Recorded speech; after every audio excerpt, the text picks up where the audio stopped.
এই পর্বে উপস্থিত আছেন আমাদের দেশের বিশিষ্ট নারী নেত্রী, লেখক, গবেষক, অপরাজেয় বাংলাদেশের সম্মানিত নির্বাহী পরিচালক ডক্টর ওয়াহিদা বানু।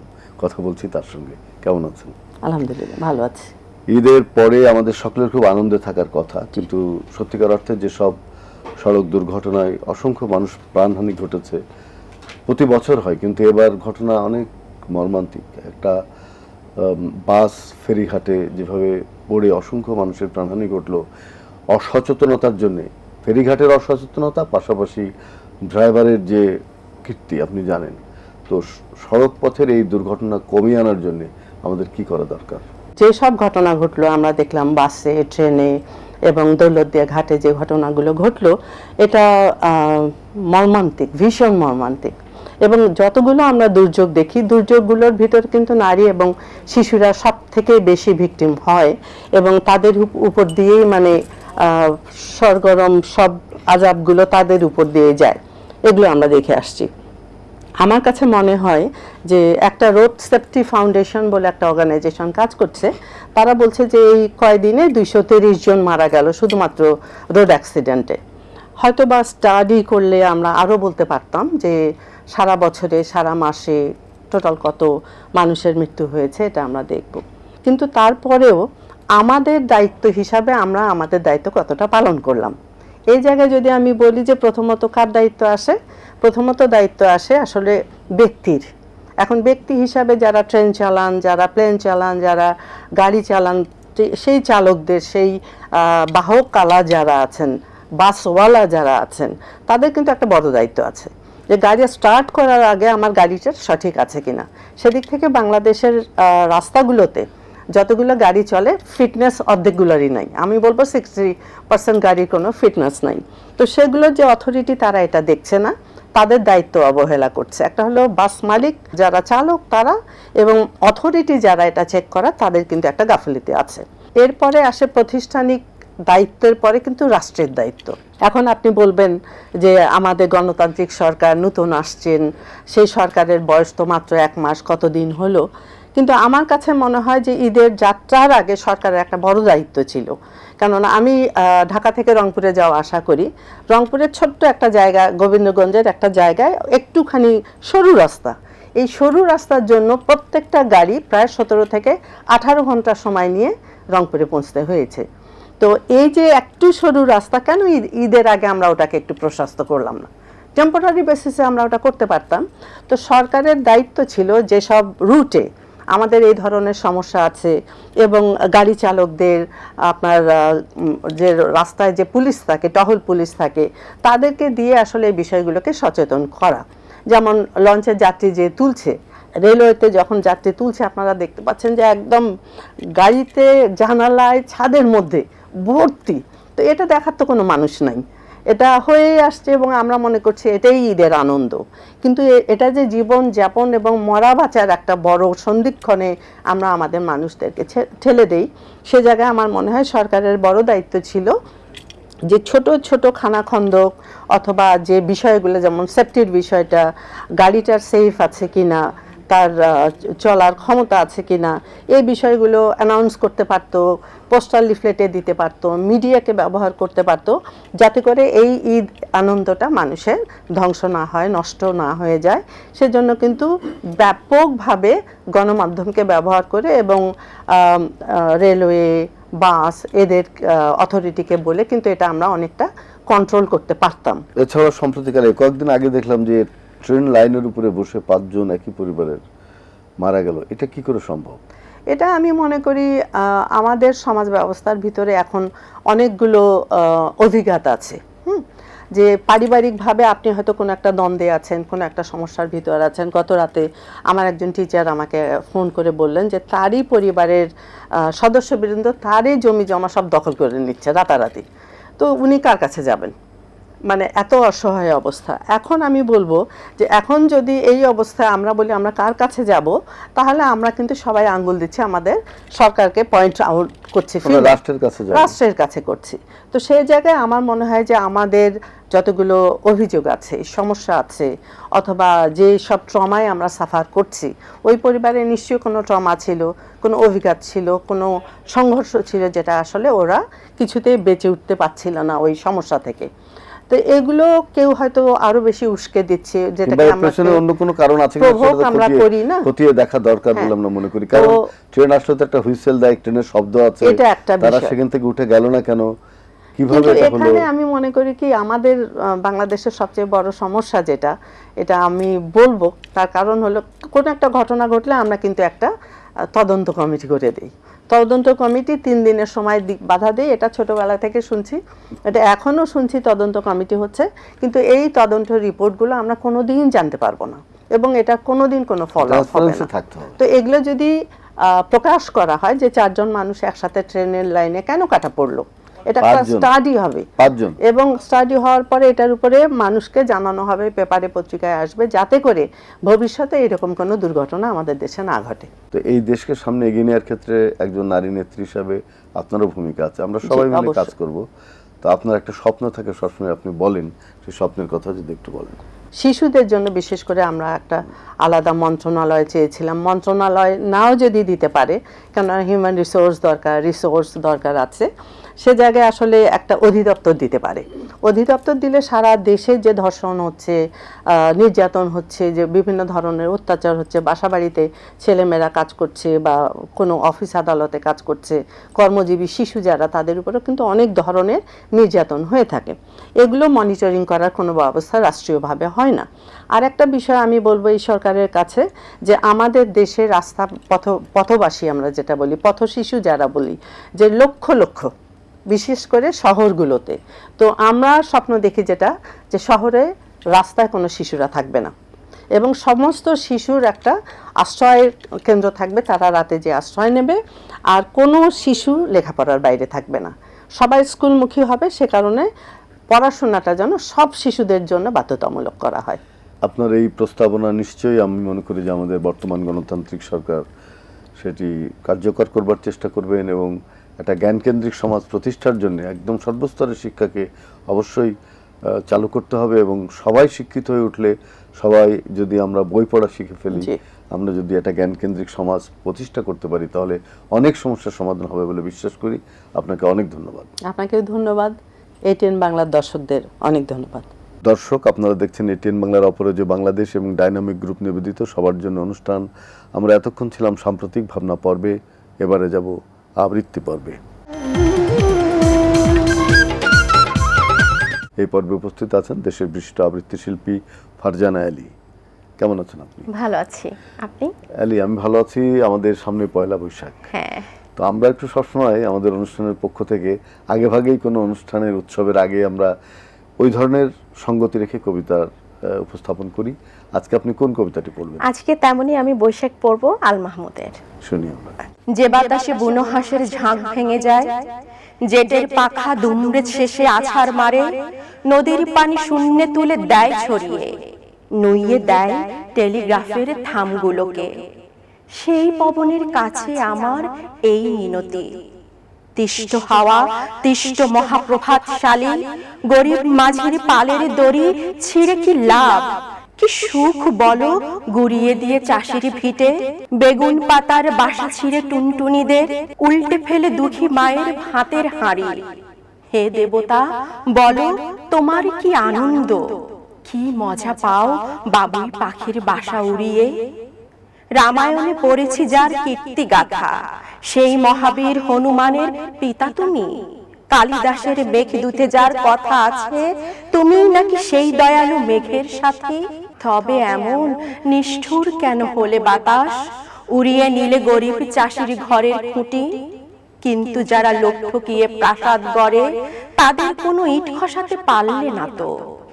হায় রে, কত সুবিচারের গল্প শুনি, তুমি নাকি বাহন রাজা সোলেমানের, যার তলোয়ার অত্যাচারীর কাটতো মাথা, অহমিকার অট্টালিকা গুঁড়িয়ে দিত। কবিদের এক মহান রাজা রবীন্দ্রনাথ তোমার কাছে দাঁড়িয়েছিলেন করজোড়ে, যা পুরানো শুষ্ক মরা অদরকারী কালবৈশাখীর একটি ফুঁয়ে উড়িয়ে দিতে। ধ্বংস যদি করবে তবে শোনো তুফান, ধ্বংস করো বিভেদকারীর পরগাছাদের। পরের শ্রমে গড়ছে যারা মস্ত দালান, বাড়তি তাদের বাহাদুরি গুড়িয়ে ফেলো। বাহ, বৈশাখকে আহ্বান করে যারা সমাজে দুর্বৃত্ত, যারা সমাজের এই শ্রেণী বিভেদ তৈরি করে, অসঙ্গতি তৈরি করে, তাদের বিরুদ্ধে কবির এই উচ্চারণ অসাধারণ। অসাধারণ। আপনার পড়াটিও খুব ভালো হলো, ধন্যবাদ আপনাকে। ধন্যবাদ আপনাকে, ধন্যবাদ এটিএন বাংলাকে। সুধী স্বজন, আপনারা দেখছেন এটিএন বাংলার অপরাজয় বাংলাদেশ এবং ডাইনামিক গ্রুপ নিবেদিত সবার জন্য অনুষ্ঠান। আমরা এতক্ষণ ছিলাম আবৃত্তি পর্বে, এবারে যাব লেখক পর্বে। এই পর্বে উপস্থিত আছেন আমাদের দেশের একজন বিশিষ্ট ছড়াকার, কবি আসাদ সরকার। আসাদ সরকার দীর্ঘদিন থেকে লিখছেন, তার অনেকগুলো বই। আপনার এবারে বইয়ের নাম হলো জ্বলছে আগুন। এই জ্বলছে আগুন মানে কি, এটা তাৎপর্যটা কি? জ্বলছে আগুন বলতে এখানে মানুষের প্রেমের দ্রোহের একটা জ্বালা আছে। মানুষ যখন ব্যর্থ হয় তখন মনের মধ্যে আগুন জ্বলে, এরকম কিছু কবিতা এখানে আসলে লেখা আছে আর কি। কবিতা ছন্দমাত্রা না হলেও চলে নাকি? আধুনিক কবিতা তো তাই বলে। আধুনিক ফ্রি ভার্স যেটা আমরা বলি, মানে ছন্দ ছাড়াও তার গতিশীলতা বজায় থাকে। আধুনিক কবিতা গতিশীলতা ছাড়া তো আর কবিতা হয় না। ছন্দ ছাড়াও ছড়া আছে, ইদানিং লেখা হচ্ছে। অর্থাৎ সাহিত্যের কিন্তু গতি এবং প্রকৃতি পরিবর্তিত হয়ে যাচ্ছে। ছড়া মানুষকে কিভাবে সচেতন করে? ছড়া কিন্তু খুব তাৎক্ষণিকভাবে কাজ করে। ছড়া মানুষকে খুব সচেতন করে। যেমন আমার একটা ছড়া, এই যে ছোট বাচ্চাকে নিয়ে লেখা, এটা আমাদের, আপনারা হয়তো জানেন, আমাদের নরসিংদীতে একটা 15 বছরের মেয়েকে ধর্ষণ করা হয়েছিল। আমার ছড়ার পরে এসপি আনোয়ার হোসেন শামীম, উনি আমাকে ফোন দিয়ে আমার ছড়াটা দেখার পরে উনি আমাকে বলল যে আমি রোজাটা মুখে নিয়েছি, ওই দর্শককে না ধরে আমি কখনো বাসায় ফিরবো না। এটা আমাকে খুব অনুপ্রাণিত করেছে। তাকে ধরেছিল? হ্যাঁ, এবং ওই দিনেই উনি গাজীপুর থেকে ওই প্রধান আসামিকে উনি ধরছে এবং আমার ছড়াটাকে উনি ওনার টাইমলাইনে পোস্ট করছে, যে এই ছড়া আমাকে অনেক অনুপ্রাণিত করেছে। এই ছড়াটা কিন্তু আজকে আপনার কি মুখস্থ আছে ছড়াটা?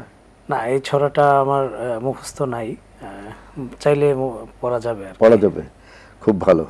তো আমরা মনে করি যে ছড়া তাহলে মানুষের কিভাবে সরাসরি মানুষের হৃদয়ে মানে স্পর্শ করে, সেটা আপনি আপনার জীবন থেকে বললেন। এটা কিন্তু খুবই গুরুত্বপূর্ণ যে একজন ধর্ষককে ধরার ক্ষেত্রে একজন পুলিশ অফিসারকে অনুপ্রাণিত করেছে আপনার ছড়া।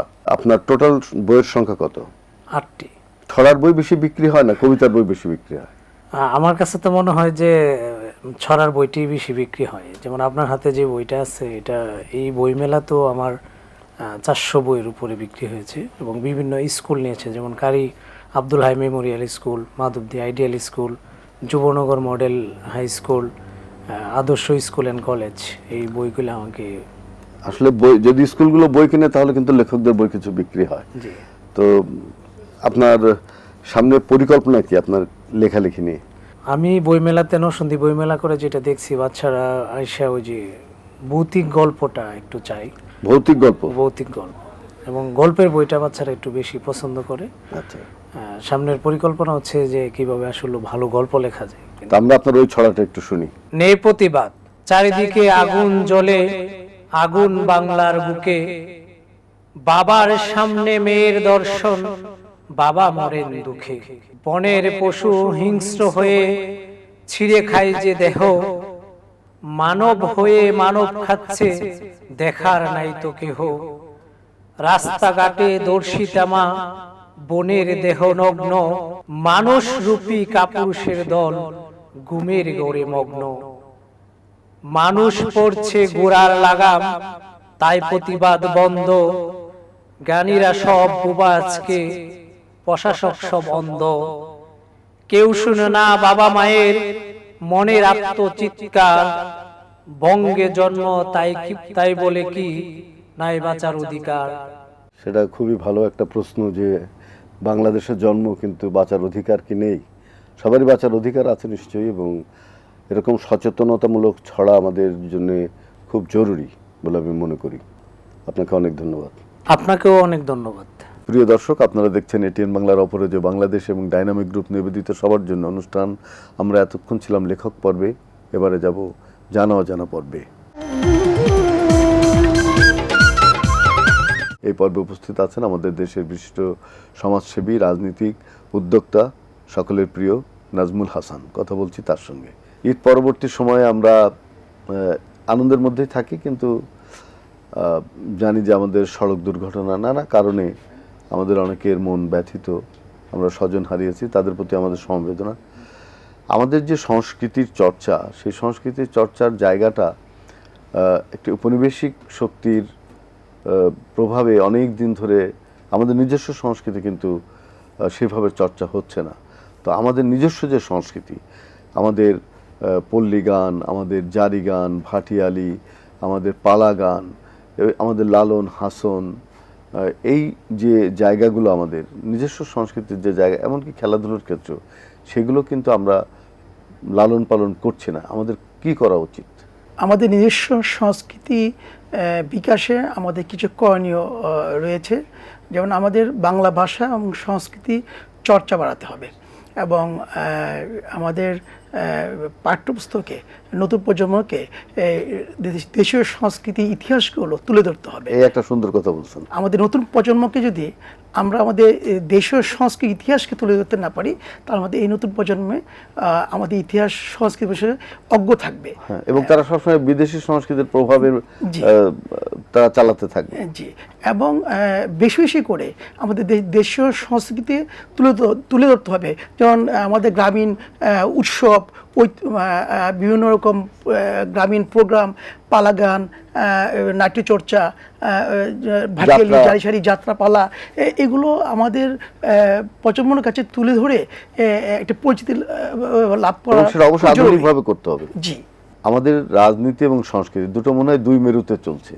তো রাজনৈতিক যে যাত্রা এবং সাংস্কৃতিক যে যাত্রা, দুটার যদি সমন্বয় হয়, মেলবন্ধন হয়, তাহলে কিন্তু আমরা অনেক দূর এগোতে পারবো। সেই জায়গাটা কি করা দরকার? রাজনীতিতে দল মতের ঊর্ধ্বে গিয়ে সংস্কৃতিকে লালন করতে হবে এবং সংস্কৃতিতে একটি গণতান্ত্রিক পরিবেশ সৃষ্টি করতে হবে, যেখানে কোনো দলের মত প্রকাশ না হয়। একটি আমাদের দেশীয় সংস্কৃতির যাতে কথা এখানে আসে এবং আমাদের কবি সাহিত্যিকরা যাতে দেশীয় সংস্কৃতিকে লালন করে তাদের বিভিন্ন কর্মকাণ্ড এখানে প্রতিফলিত হয়, যেখানে কোনো রাজনীতি দল মতে ঊর্ধ্বে যেতে হবে। একটা অন্তর্ভুক্তিমূলক সমাজ, যেটা আমরা বলছি, যে সব দল মত ধর্মের মানুষকে তাদের সংস্কৃতিকে লালন করা এবং সেটা রাজনৈতিক যে যাত্রা, আমাদের গণতান্ত্রিক যাত্রা, সেই যাত্রার সঙ্গে মিলাতে হবে। আপনি নিশ্চয়ই বিশ্বাস করবেন যে সংস্কৃতির মধ্যে কিন্তু রাজনীতি নেই। সংস্কৃতি আমাদের একান্ত নিজস্ব সংস্কৃতি, এই সংস্কৃতি বিকাশ করতে হবে। এখানে রাজনীতি টেনে নিয়ে আসলে, একটা দলের মত টেনে নিয়ে আসলে এটা কখনোই সুখকর হবে না। দর্শকদের জন্য ঈদ পরবর্তী সময়ে আপনি কিছু বলতে চান? সামনে পয়লা বৈশাখ, সামনে আমাদের পয়লা বৈশাখ, আমাদের বাংলাদেশের একটি ঐতিহ্যবাহী একটি উৎসব। আমি আশা করি আপনারা সকলেই ভালোভাবে পরিবার সহ এই উৎসবকে আপনারা উদযাপন করবেন, সেই প্রত্যাশা রেখে আপনাদেরকে সালাম জানিয়ে বিদায় নিচ্ছি। ধন্যবাদ। প্রিয় দর্শক, আপনারা দেখছেন এটিএন বাংলার অপরাজেয় বাংলাদেশ এবং ডাইনামিক গ্রুপ নিবেদিত সবার জন্য অনুষ্ঠান। আমরা এতক্ষণ ছিলাম জানা অজানা পর্বে, এবারে যাব নৃত্য পর্বে।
সুপ্রতি দর্শক, আমরা দেখতে দেখতে অনুষ্ঠানের শেষ প্রান্তে।